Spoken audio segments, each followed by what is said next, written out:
퇴직연금은 노후를 책임질 안전망이라고 불리죠. 그런데 미국에서는 변동성이 큰 가상자산도 퇴직연금으로 투자가 가능해집니다.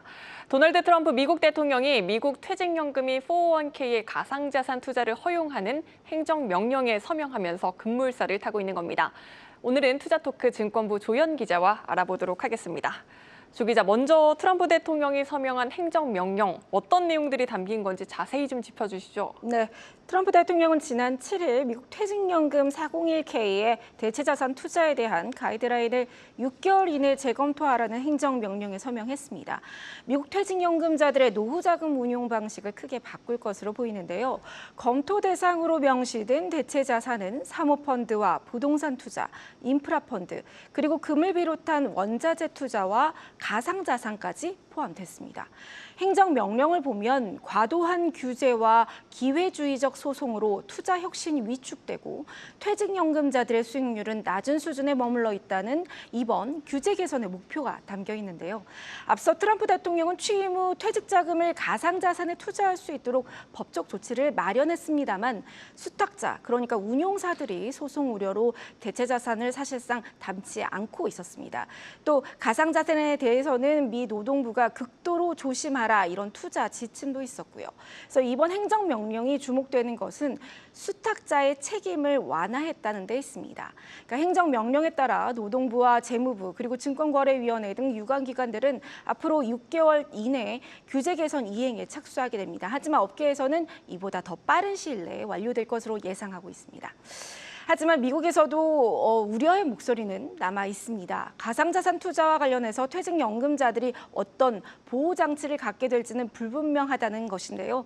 예상 못한 광범위한 투자자들의 피해가 경제적 그리고 사회적 손실로 번질 수 있다, 이런 지적이 나옵니다. 네, 그러면 규제 개선이 완료되고 새 지침까지 발표되면 바로 투자할 수 있는 겁니까? 아닙니다. 시간은 좀 더 걸릴 것으로 예상이 됩니다. 수탁자에게 넘겨진 공은 이제 고용주, 회사에게 가는데요.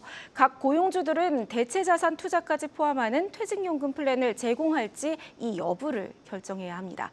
이에 앞서 투자 상품도 준비되어야 하겠죠. 가상화폐 기업들과 사모투자 회사들은 운용사들과 협력해서 지금 401k 플랜에 추가할 수 있는 패키지 투자 상품을 설계하고 있습니다. 통상 이 과정이 1년에서 15개월 정도 소요되는데 현재 업계와 또 언론에서는 워낙 시장에 관심이 뜨거운 사안인 만큼 내년 상반기에 상품들이 나올 것으로 전망을 하고 있습니다.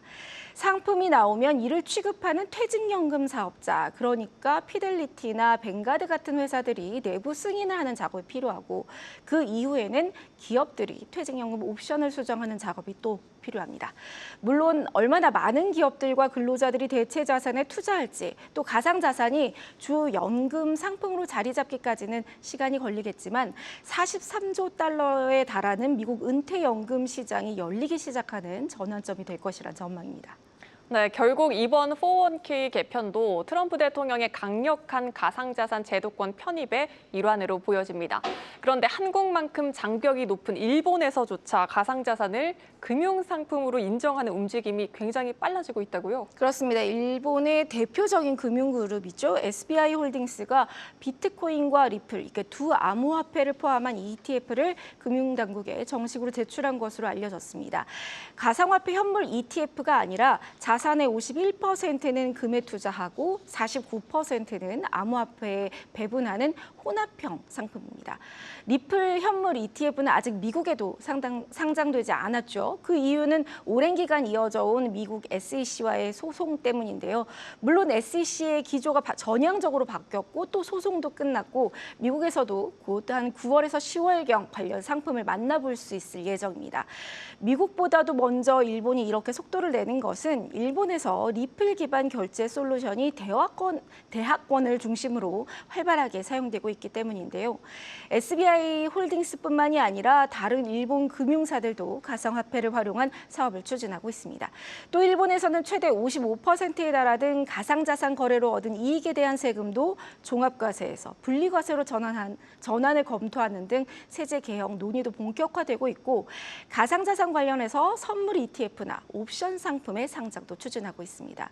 그래서 자본연구원은 일본은 가상자산 시장의 변화를 기존 법 체계 내에서 흡수하면서 점진적으로 제도를 개선해 나가고 있다. 우리가 참고할 수 있는 사례다. 이렇게 말했는데요. 한국의 경우 금융당국이 올 하반기 안으로 가상자산 현물 ETF 도입안을 마련하겠다고는 했습니다만 이를 주도할 금융위원회의 해체가 추진되면서 가상자산 정책 역시 상당 기간 표류할 수밖에 없다는 우려가 나오고 있습니다. 네, 여기까지 듣겠습니다. 증권부 조연 기자였습니다.